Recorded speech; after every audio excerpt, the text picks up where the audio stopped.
Madam Chair, the topic and the invitation of the House of Representatives to the Office of the Vice President for this hearing is the 2025 budget proposal. There is no confidential funds in the 2025 budget proposal.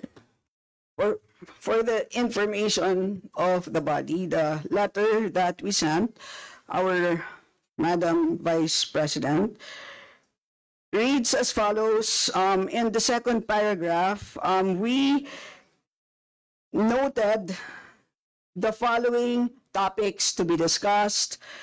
Item number 3 is comparative budget allocation and utilization rate from fiscal year 2019 to 2023. That's item number 3. So I can provide you copies of the letter. So clearly, confidential funds spent in 2022 falls squarely within that. So yes, Honorable Francie, may proceed. Yes, Madam Chair. So, mukhang hindi na tayo sasagutin ng hindi na ako sasagutin ng ating Vice President. So, sa bawat sagot kasi na ganyan ng ating Vice President, for the record, since ayaw magpaliwanag ang VP, so ibig sabihin nito, yung paggastos ng 125 million ay na pera ng taong bayan ay hindi maipaliwanag. So, yun lang, Madam Chair.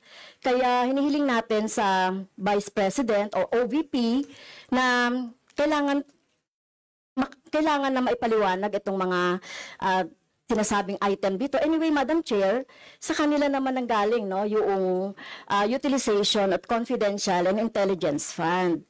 And of course, ito lang naman ang hawak ko din dito, yung notice of disallowance. Kaya gusto talaga nating maintindihan, Madam Chair, kung ang notice of disallowance ay, so syempre, papaliwanag pa nila yan, kung paano, di ba? So, kailangan malaman din ng taong bayan na sila yung nagbibigay ng pondo para sa operations ng OVP at lahat ng mga agency. At kailangan yung maipaliwanag. So, hindi pwede yung ganyan na yung tactics na ganyan na parang parang sorry for the pusit, na kapag nasusukol na ang pusit ay nagaano ng maitim na tinta. So, ayaw natin ng ganun, Madam Chair, kasi yung atin namang pinag-uusapan dito ay budget. No? So, wag naman mag-ugaling pusit ang Office of the Vice President. Madam Chair, may I point of information only, Madam Chair? May I? Madam Chair. No, sorry. Wait. Before you, I'd like to. Before we proceed to the next person on the list, I believe that our former President, Gloria Macapagal-Arroyo, would like to interject. Observation made in relation to the point of order, because in the beginning, it was settled that the issue would be the 2025 budget. And in all our hearings, to what I recall, when we want to question something about performance, we question the 2024 budget, not the 2023 budget.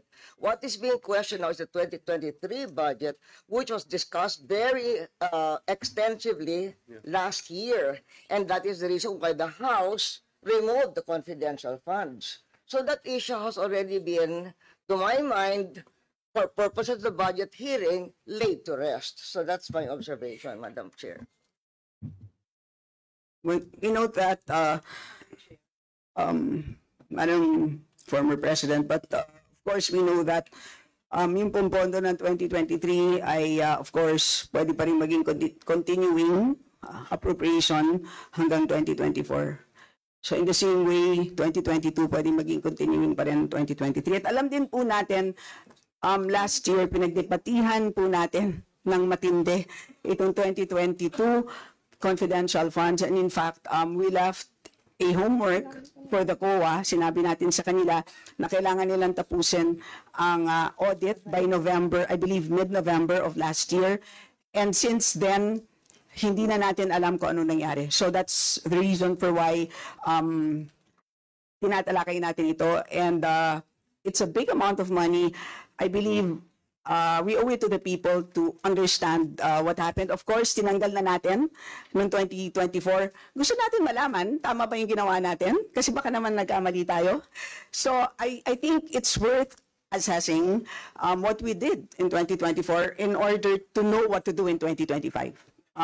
So with that, let's proceed with our next Madam Chair, interpreter. may I?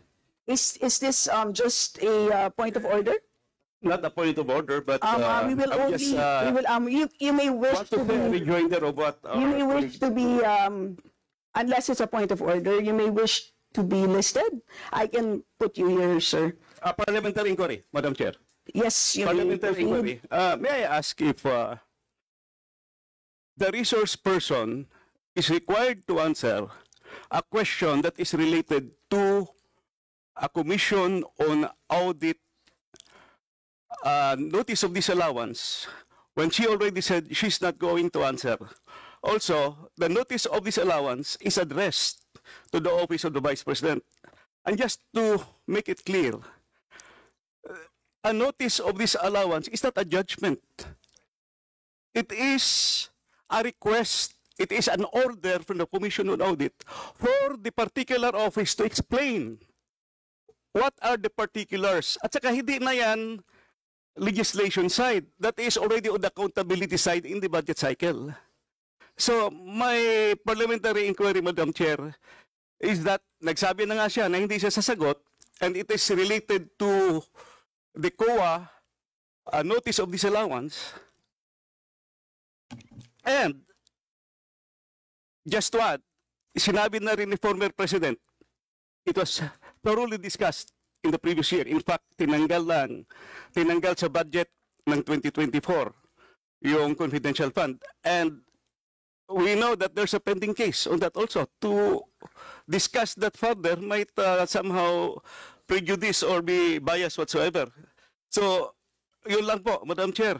All right, salamat. On your inquiry, the only requirement is to provide a direct response on the question. Meaning to say, a response that is directly related to the question.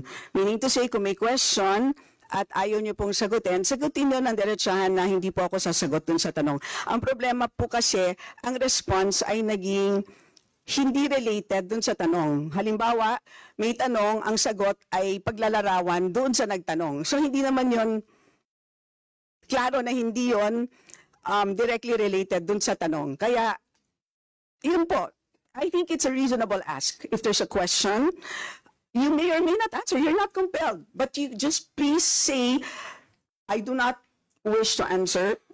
That's it. At least we know it's a direct response. And with that, we move to the next Madam Chair, person on the list. Madam Chair.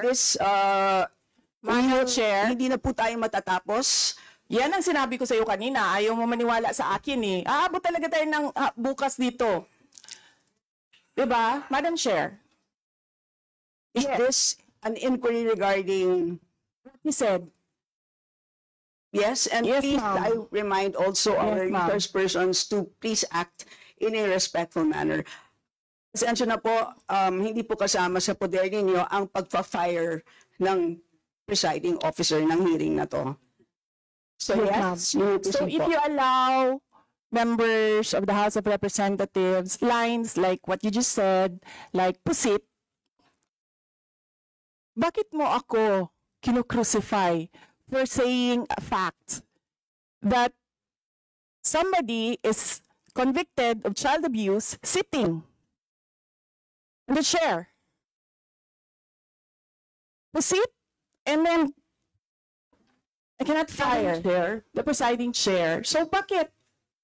Yes, we Bakit napaka one-sided nito, ma'am? noted po. Dahil ba madami kayo dyan sa kabila at nag-iisa ako dito?